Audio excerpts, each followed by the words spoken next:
नमस्कार दोस्तों, मेरा नाम है अमित कुमार। मैं आपको पढ़ाऊंगा हिस्ट्री। फ्यूचर गोल्स में आप लोगों का बहुत बहुत स्वागत है। तो देखते हैं हम हिस्ट्री होता है यानी इतिहास, क्या होता है इतिहास। बहुत लोगों का जो है ये बहुत टफ सब्जेक्ट है, लेकिन मैं गारंटी के साथ कहता हूं, अगर आप शुरू से लेकर अंत तक मेरे साथ इस वीडियो में बने रहेंगे तो सबसे ईजी सब्जेक्ट आपका ये हिस्ट्री हो जाएगा। तो देखते हैं भारत का इतिहास है क्या। तो भारत का इतिहास उत्तर से लेकर दक्षिण में हिमालय में फैला हुआ जो है एक उपमहाद्वीप जिसे भारतवर्ष के नाम से जाना जाता है।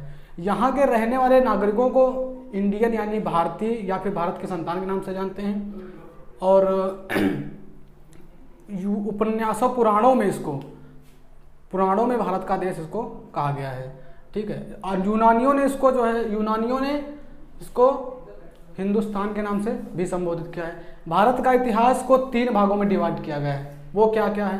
प्राचीन भारत का इतिहास, मध्यकालीन भारत का इतिहास और आधुनिक भारत का इतिहास। इन तीनों का मिक्सचर जो है उसे हम क्या कहते हैं? विश्व का इतिहास। ये तीनों का मिक्सचर है विश्व का इतिहास। तो अभी हमने देखा कि भारत का इतिहास होता क्या है, इसके बारे में भी डिस्कस किया कि उत्तर में हिमालय से लेकर दक्षिण तक फैला हुआ एक उपमहाद्वीप जिसे भारतवर्ष के नाम से जानते हैं। यहाँ के रहने वाले नागरिकों को हम भारतीय यानी इंडियन या फिर भारत की संतान नाम से इसको संबोधित करते हैं। उपन्यासों और पुराणों में इसको भारत का देश भी कहा जाता है।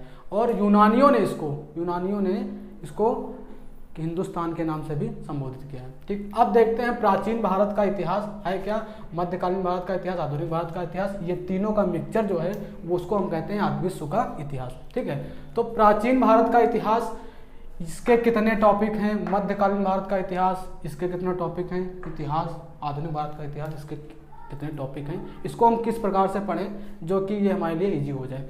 तो देखते हैं इसमें क्या आता है। प्राचीन भारत के इतिहास में आता है हमारा सबसे पहले सिंधु सभ्यता। सिंधु सभ्यता आता है सबसे पहले, उसके बाद वैदिक सभ्यता आता है, महाजनपदों का उदय होता है। तो सिंधु सभ्यता की जो डेट है वो डेट तुम्हारी 2400 ईसा पूर्व से लेके 1700 ईसा पूर्व की जो डेट है वो तुम्हारी किसमें आती है? सिंधु सभ्यता में। इसको जब पढ़ेंगे, आगे भी हम थोड़ा इंट्रोडक्शन दे रहे हैं, बाकी जब पढ़ेंगे इसको तो इसके बारे में डिस्कस करेंगे। किसके? सिंधु सभ्यता के बारे में। इसके जो संस्थापक थे वो कौन थे? राय बहादुर दयाराम साहनी जो थे इसके संस्थापक थे। किसके? सिंधु सभ्यता के। अभी देखा हमने कि जो है इसका प्राचीन भारत का इतिहास जो चल रहा है उसके बारे में हमने बताया, सिंधु सभ्यता के बारे में, कि 2400 ईसा पूर्व से लेके 1700 ईसा पूर्व तक का जो समय रहा है वो हमारा वैदिक सिंधु सभ्यता के जो है इसमें आता है, ठीक है। इसके संस्थापक कौन थे? राय बहादुर दयाराम साहनी। उसके आगे क्या आता है? वैदिक सभ्यता। वैदिक सभ्यता क्या है? ये इसी का टॉपिक चल रहा है, प्राचीन भारत का। तो वैदिक सभ्यता जो है इसको 2 भागों में डिवाइड किया गया है। 2 भागों में वो कौन कौन से हैं? ऋग्वैदिक, एक है तुम्हारा ऋग्वैदिक सभ्यता, दूसरी है तुम्हारी उत्तर वैदिक सभ्यता।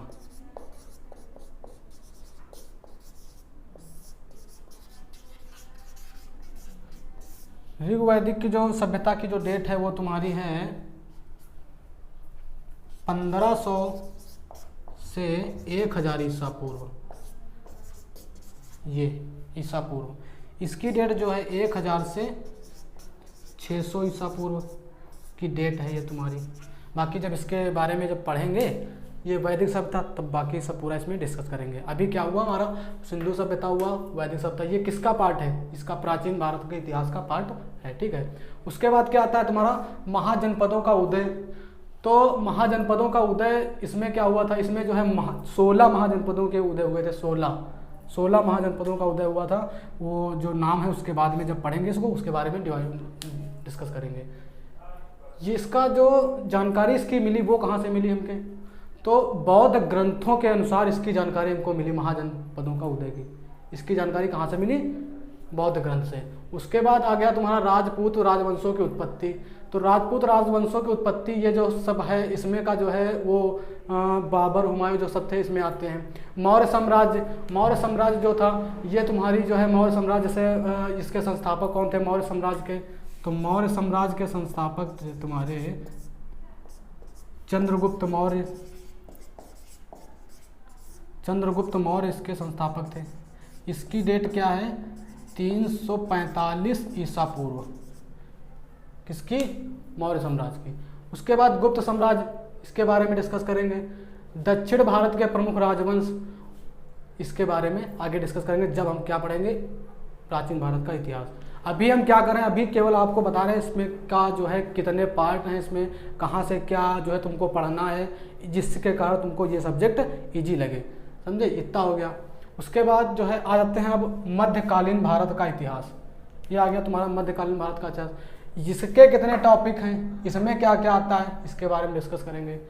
तो सबसे पहले इसमें क्या हुआ था मध्यकालीन भारत के इतिहास में? मध्यकालीन भारत के इतिहास में हुआ था भारत पर अरबों का आक्रमण।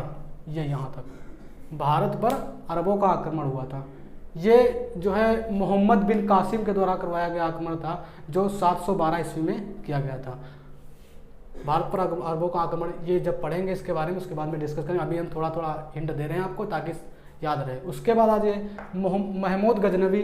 महमूद गजनवी कौन था? महमूद गजनवी जो है भारत पर इसने 17 बार आक्रमण किए थे। महमूद गजनवी ने वो इधर लिखते हैं 17 बार इसने महमूद गजनवी ने 17 बार आक्रमण किए थे। इसमें से कौन कौन से इंपॉर्टेंट है वो आपको हम बताते हैं।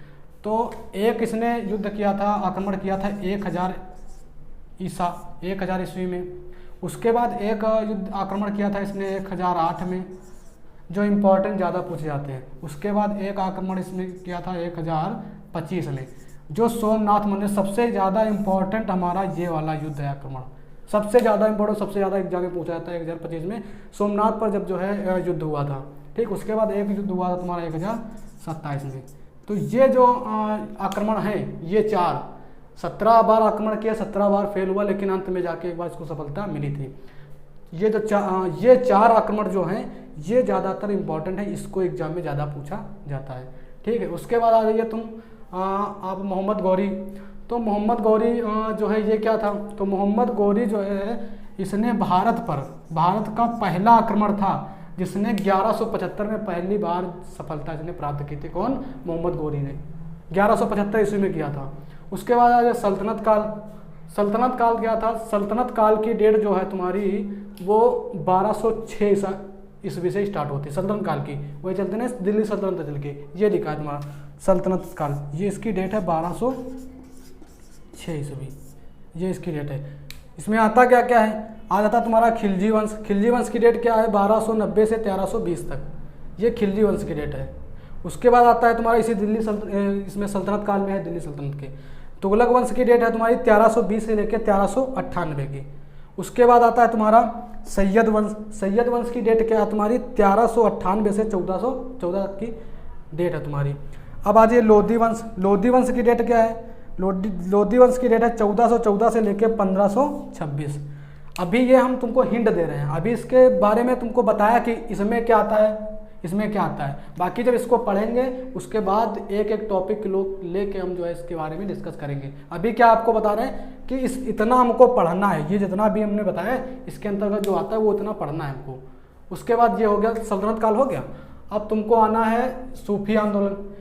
इसमें आता है मध्यकालीन भारत के इतिहास में सूफी आंदोलन हुआ था, उसके बाद भक्ति आंदोलन हुआ था। इसके बारे में डिस्कस करेंगे जब क्या पढ़ेंगे मध्यकालीन भारत का इतिहास। ठीक, उसके बाद आया ये मुगल साम्राज्य। मुगल साम्राज्य जो है मुगल साम्राज्य आ गया, मुगल शासन व्यवस्था। मुगल साम्राज्य की जो है संस्थापक कौन थे? मुगल साम्राज्य के के संस्थापक थे जो वो थे बाबर। मुगल साम्राज्य के संस्थापक कौन थे? बाबर थे।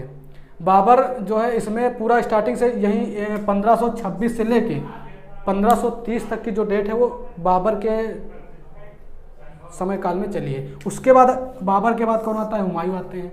बाबर का समय काल समाप्त होने के बाद हुमायूं आ जाते हैं। हुमायूं की डेट क्या है? 1530 से लेकर 1545 तक। लेकिन इसी में जो है वो नहीं कहते चौसा का युद्ध। चौसा का युद्ध जो हुआ था, बिलग्राम का युद्ध हुआ। चौसा का युद्ध कब हुआ था? चौसा का युद्ध हुआ था 1539 में।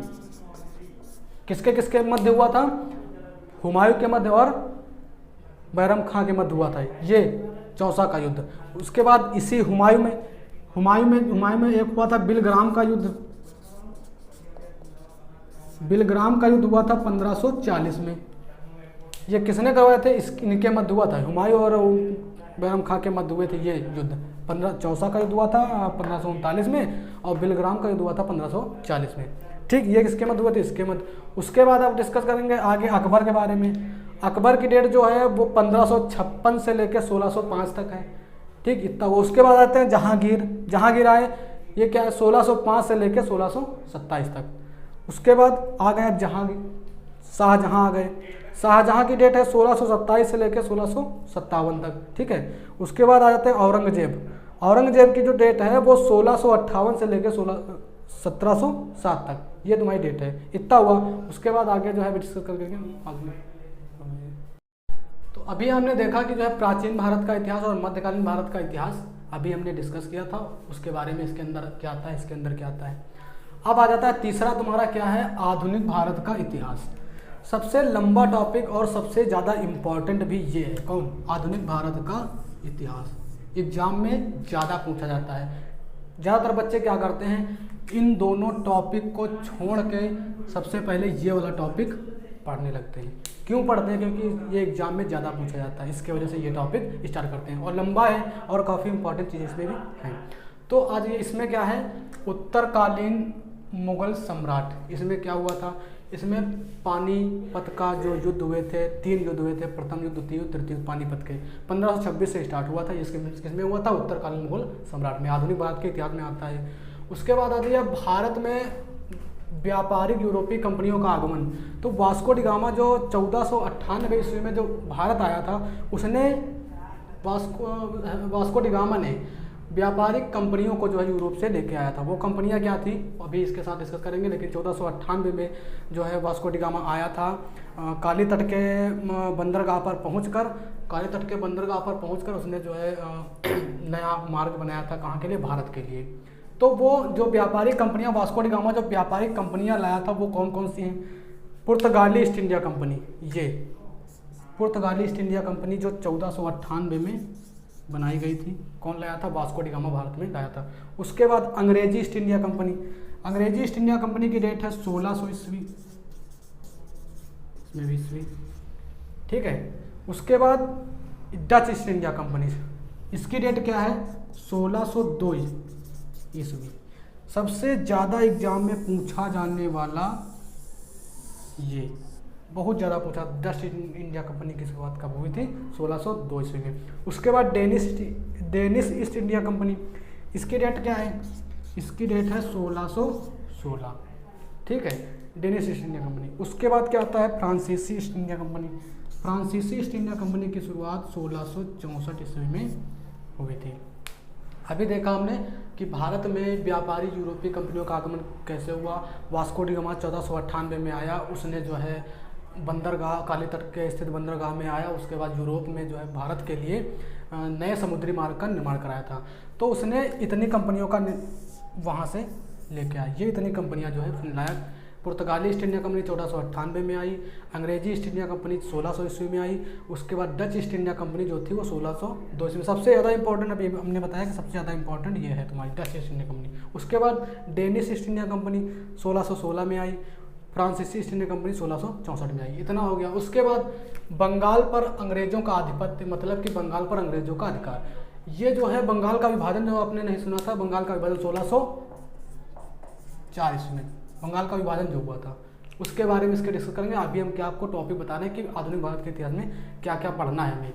तो बंगाल का विभाजन जो है हुआ था इसमें 1604 ईस्वी में, वो भी अंग्रेजों का आधिपत्य। उसके बाद अंग्रेजों के मैसूर युद्ध के संबंध में डिस्कस करेंगे। सिख एवं अंग्रेज भारत कैसे आए, कहाँ से आए, क्या किया भारत में, क्या करने के लिए आए, इसके बारे में डिस्कस करेंगे। अंग्रेजी शासन के विरुद्ध महत्वपूर्ण विद्रोह, अंग्रेजों ने जो है हमारे भारत में आकर क्या क्या विद्रोह किया, क्या क्या जो है करने के लिए हमारे भारत देश में आए।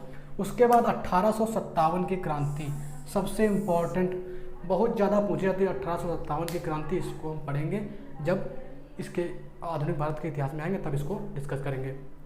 उसके बाद भारत का स्वतंत्रता संघर्ष, भारत का स्वतंत्रता कब हम आज़ाद हुए।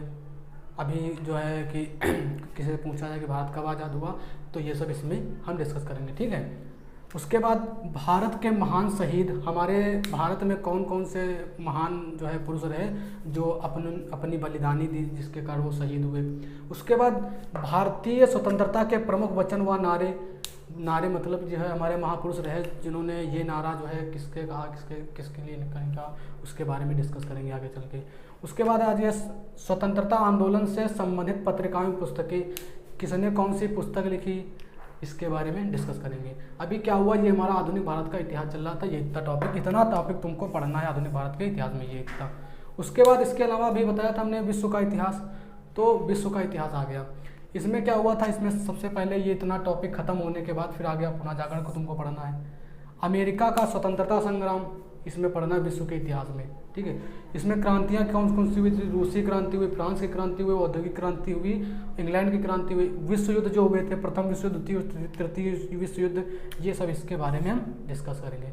अभी हमने क्या देखा, अभी इसके बारे में डिस्कस किया कि हमारा इतिहास है क्या, कितना लंबा टॉपिक है इतिहास, इसके बारे में हमने अभी डिस्कस किया कि इतना इतिहास, ये जो अभी बताया ना हमने, ये इतने में पूरा इतिहास तुम्हारा आ जाता है जितना हमने बताया। अभी 3 टॉपिक हैं इतिहास के जो अभी बताया हमने कि ये इसके अंतर्गत पढ़ना, ये इसके अंतर्गत पढ़ना है। ये ऐसा पढ़ने से मैं गारंटी लेता हूँ कि जो है आपको हिस्ट्री जो सब्जेक्ट है आपका सबसे सरल सब्जेक्ट बन जाएगा। लेकिन कैसे, इसको सिस्टम से पढ़ने से, सिस्टम से आप पढ़ोगे तो ये सबसे आसान आपका सब्जेक्ट बन जाएगा। जैसे आप गलती करते हैं, गलती ये करते हैं कि आपको जैसे पढ़ना है प्राचीन भारत का इतिहास, आपने इसमें पढ़ा प्राचीन भारत का इतिहास, तो अभी हमने भी उसमें डिस्कस किया था कि जो है उसमें मौर्य साम्राज्य आया था। मौर्य साम्राज्य जो था, मौर्य साम्राज्य हमारा मौर्य वंश, वही मौर्य साम्राज्य के अंतर्गत इसकी डेट क्या थी, 345 ईसा पूर्व, 345 ईसा पूर्व की डेट थी तुम्हारी इसमें, ठीक। ये 345 ईसा। मध्यकालीन में क्या आया था तुम्हारा, दिल्ली सल्तनत आया था, वही सल्तनत वंश, तो दिल्ली सल्तनत ले लो। इसकी डेट क्या थी तुम्हारी, 1206 थी इसकी डेट। तो अब अच्छा हमको ये बताओ कि जैसे कहते हैं कि हमको ईस्वी नहीं याद होता है, तो ईस्वी कहाँ से याद है। सबसे पहले गलती आप ये करते हैं कि आप सिस्टमेटिक तौर से नहीं पढ़ते हैं। कैसे नहीं पढ़ते हैं कि आपने प्राचीन भारत का इतिहास पढ़ा, उसके पढ़ने के बाद फिर आप प्राचीन भारत के इतिहास में आप डेट देखिए, मौर्य वंश की 345 है, उसके बाद दिल्ली सल्तनत की डेट क्या है 1206। तो आप ये बताइए इसके बीच डिस्टेंस कितना है, आप मुझे ये बताइए। आपसे क्वेश्चन मैं कर रहा हूँ कि आप मुझे बताइए इसमें कितना डिस्टेंस है। बहुत ज़्यादा डिफरेंस है।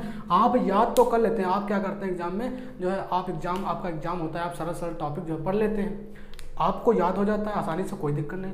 बट जब आप जो है एग्ज़ाम देने जाते हैं ना, तो उसमें होता क्या है कि आपने अपने इजी वाले सब टॉपिक पढ़े थे, तो उसमें ईस्वी में कन्फ्यूजन, ईस्वी आपको ध्यान नहीं रहता, भूल जाते हैं। ये नहीं करना। क्यों भूल जाते हैं, क्योंकि इसमें आप डिस्टेंस देखिए कितना है, 345 ईस्वी पूर्व, मतलब ईस्वी से भी पूर्व है, और ये क्या है 1206 ईस्वी है। तो कितना ज़्यादा डिस्टेंस है, इसकी वजह से आपको कन्फ्यूजन होता है। अच्छा, आपसे मैं एक एग्जांपल के तौर पे आपसे पूछ रहा हूँ कि आपके घर में अगर न्यूज़पेपर आता होगा, तो जो है आपसे न्यूज़पेपर आपको दे दिया गया पढ़ने के लिए, आपको न्यूज़पेपर दे दिया गया पढ़ने के लिए कि आप न्यूज़पेपर को पढ़िए। तो आपने क्या किया कि आपने पहला प्रश्न पढ़ा, उसके बाद फिर तीसरा पढ़ा, फिर क्या किया 5वां पढ़ा, फिर 7वां पढ़ा, 10वां पढ़ा, फिर 15वां पढ़ दिया। और आपसे पूछा गया कि आपको ये न्यूज़पेपर पढ़ लिया आपने, तो आप क्या कहेंगे कि मतलब कहेंगे पढ़ तो लिया, लेकिन आपके मन में क्या रहेगा कि हमने न्यूज़पेपर पढ़ा, लेकिन कहीं ऐसा ना हो कि ये टॉपिक छूट गया हो, ये छूट गया हो। तो अगर आप ये ना करके, ये गलती ना करके, आप अगर सिस्टम से पहला प्रश्न पढ़ा, दूसरा पढ़ा, तीसरा पढ़ा, चौथा पढ़ा, 5वां पढ़ा, इस तरह आप एक सिस्टम से अगर पढ़ते हैं, तो मैं गारंटी लेता हूँ कि आप जो है ये जो सब्जेक्ट है आपका हिस्ट्री सबसे ज़्यादा इजी हो जाएगा। ये तो न्यूज़पेपर है, लेकिन जो है जो बुक होती है उसमें होता क्या है, ये तो न्यूज़पेपर है, आज का आज पढ़ के आप छोड़ देंगे, लेकिन जो ये हमारा ये इतिहास सब्जेक्ट है, इसको हमको ज़िंदगी से ज़िंदगी के लिए पढ़ना है। क्यों पढ़ना है, क्योंकि इससे, इस इतिहास, इस बुक से हमारी नौकरी लगेगी, जॉब लगेगी, इससे हमारा फ्यूचर बनता है। इसलिए इसको इस तरीके से ना पढ़ के आप जो है इसको सिस्टमेटिक तौर से पढ़िए, सिस्टम से पढ़िए, तो मैं गारंटी लेता हूँ कि आपकी सबसे सरल सब्जेक्ट ये बन जाएगी। इतना आज हुआ, उसके बावजूद जो है अब आगे जब हम कंटिन्यू करेंगे इसके आगे, तो स्टार्टिंग करेंगे प्राचीन के भारत से, यहाँ से स्टार्टिंग करेंगे, इसको सिस्टम से लेकर चलेंगे। उसके बाद फिर प्राचीन का भारत का इतिहास चलेगा, मध्यकालीन भारत का इतिहास चलेगा, आधुनिक भारत का इतिहास चलेगा। यहाँ से स्टार्ट करेंगे, आखिर तक तुमको पहुँचाएंगे आपको। ठीक है, ओके।